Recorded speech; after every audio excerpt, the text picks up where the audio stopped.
Bonjour Christophe. Bonjour. Bienvenue aux Rencontres de la création sonore 2010. Donc tu vas nous parler des nouveaux produits que tu distribues.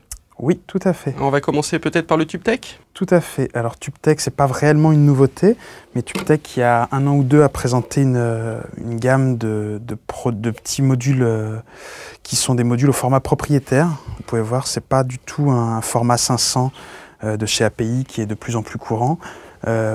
Et en fait, ces modules-là reprennent exactement les électroniques des machines en rack. Donc il existe un préamp, un compresseur qu'on a là et un EQ. Ils ont choisi un format propriétaire pour la bonne et simple raison qu'avec les lampes qui sont à l'intérieur, on peut pas réellement faire fonctionner ça avec une alim de format 500 standard. Donc là, ils ont une alim très grosse avec des gros transfos qui permettent d'alimenter les cartes. Depuis la Music Messe de Francfort, donc là en 2010, qui s'est tenue au mois de mars, Audio Addict est distributeur français pour la marque Bock, la marque de micro Bock, qui est pour l'instant pas encore très connue, mais qui était connue il y a quelques années sous le nom de Sound Deluxe, et qui faisait des rééditions de micros vintage, notamment les lames de 151, qui ont eu un gros succès, et pour diverses raisons. Là, le nom de la marque a changé, et ça s'appelle maintenant Bock, du nom de David Bock, qui est donc le designer, le concepteur et le fabricant des micros.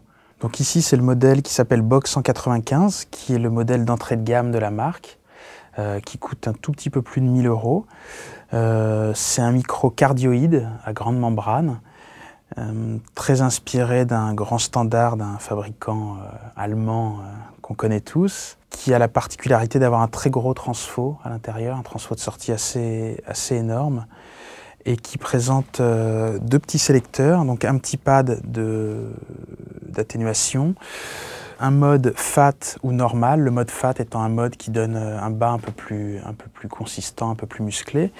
Et le dernier mode, c'est le coupe-bas, qui permet de couper le bas sur le micro. Le fait de combiner les trois sélecteurs donc, disponibles sur le micro, donc le pad, le mode FAT ou normal et le coupe-bas, permet d'avoir des rendus sonores complètement différents, ce qui rend le micro utilisable pour une large variété d'applications. Donc le 195 de Bock est le micro d'entrée de gamme de la marque. Il est proposé à un petit peu plus de 1 000 € TTC. Et ce prix est atteint du fait de l'utilisation de composants chinois, notamment la capsule, qui est importée aux États-Unis par le fabricant et qui est ensuite triée, sélectionnée et utilisée pour la fabrication des micros. Voilà. Le reste du micro étant d'origine américaine et le micro est assemblé aux États-Unis, testé là-bas sur place. Voilà.